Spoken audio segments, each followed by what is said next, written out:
Oh, look who just crawled out from under a wagon. Oh, jeez. Need my mat.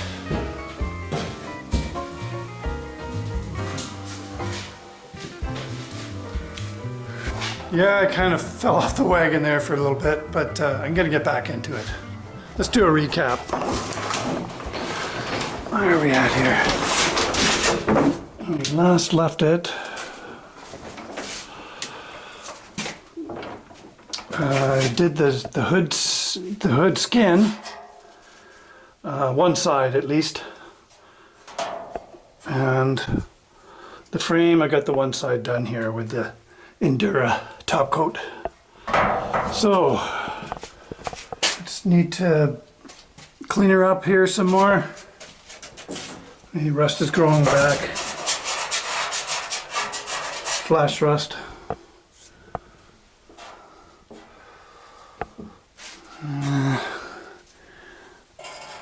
Clean it up and then blast it in the areas that need it. I won't be able to get up in there very good. Oh, spider webs have moved in with the stripping discs. I got the minis, but certainly I'm gonna have to follow up with the sandblaster. All right, let's get into it.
Yeah, you can see it's not able to get up there and do the craters. The valley of the craters.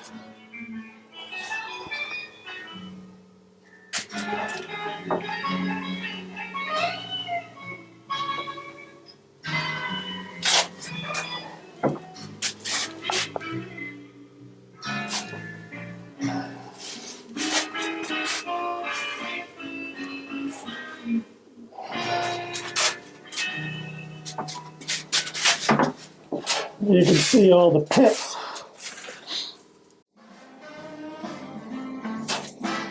The high nail primers will fix that. Okay, gotta get the sandblaster out now and get at those spots.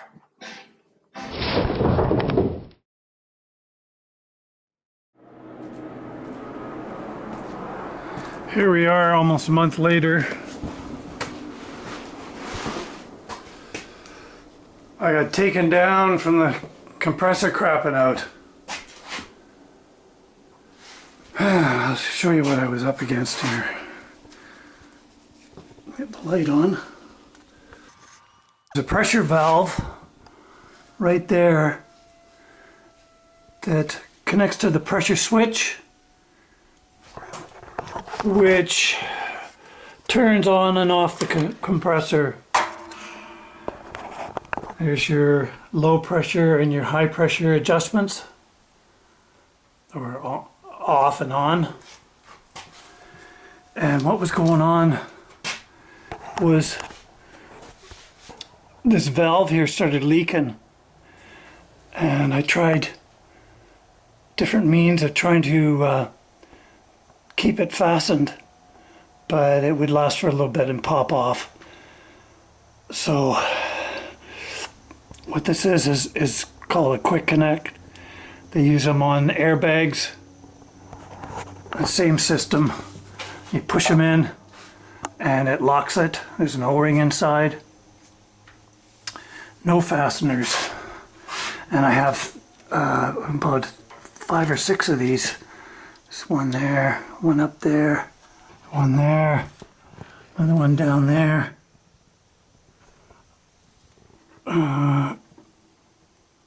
This is the limiter, I think, in the middle there, and then the one goes down to the regulator. It's just awkward and tight in here. As you can see, I hacked this section out here so I could get in there and see what was going on. It was leaking, and I couldn't figure out where it was coming from, and all I could do is go by feel, and I couldn't really pinpoint it with that, so hauled the grinder. Anyways, I tried to remove this pressure valve, and I didn't realize that there's a little set screw back here. I couldn't get it off until I opened it up and found out how it worked. Took that valve apart, tried to fix it, put it back on, a few tries of that, and then gave up and started looking online. And this is a Home Depot brand. I got this 19 years ago. It's got a cast iron compressor, Campbell Hoswell, and 2-stage. It's been really good.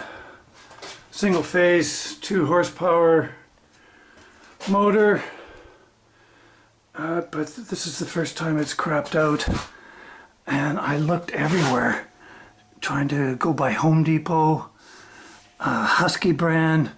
There was nothing coming up, so I went and I checked Condor pressure switches and found it there. So I had to wait for that to come. It seems to be working now. I want to get back to work. So this is your adjustments, and what I've done is I've dialed it back. This is rated for 175 pounds. But for what I'm doing, you know, I really don't need that pressure so high, because it just puts pressure and fatigue on your rubber hoses and your fittings, and it's heat. The compressor cycling way longer than it needs to be. The motor's having to turn it, causing more condensation in the tank from the heat, extra heat. I've got my fan here. Keep it cooler. When I'm sandblasting and using it for long periods of time, because water is a killer, especially in tanks. What's a good thing to do is, you can hear this.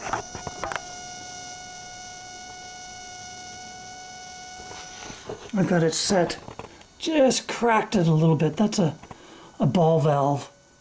It's not your radiator type. That's what came with it. And actually I like the ball valve better.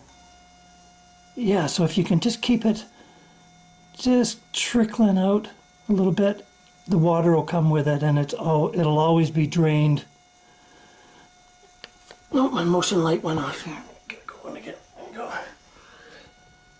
So that's the setup. Now I can get back to the hood. Let's go check that out.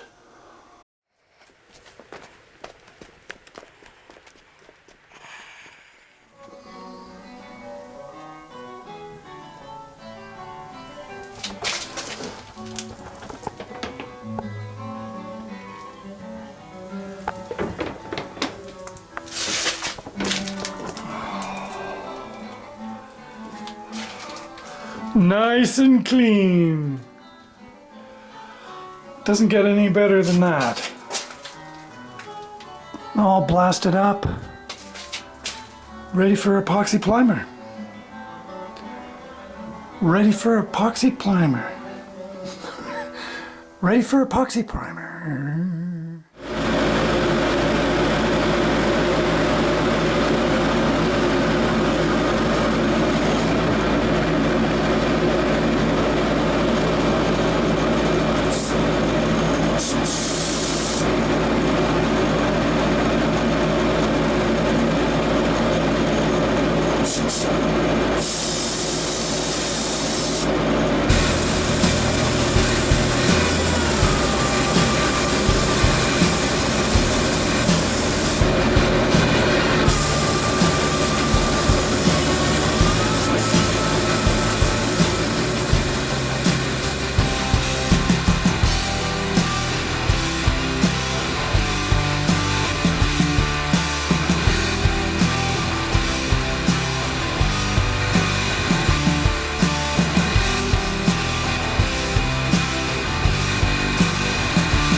Here's our damaged areas.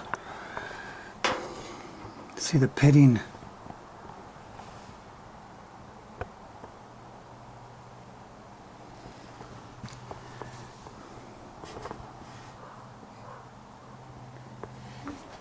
There's where our adjustable hood stops are, or where they make contact.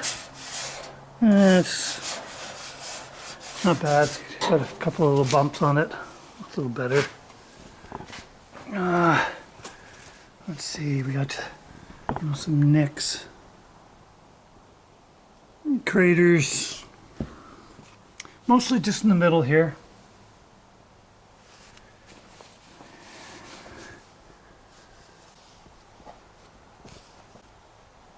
Not bad.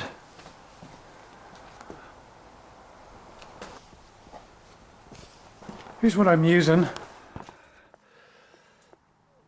5425. This has acrylic polymers added to the epoxy primer sealer, so it acts as a high build as well.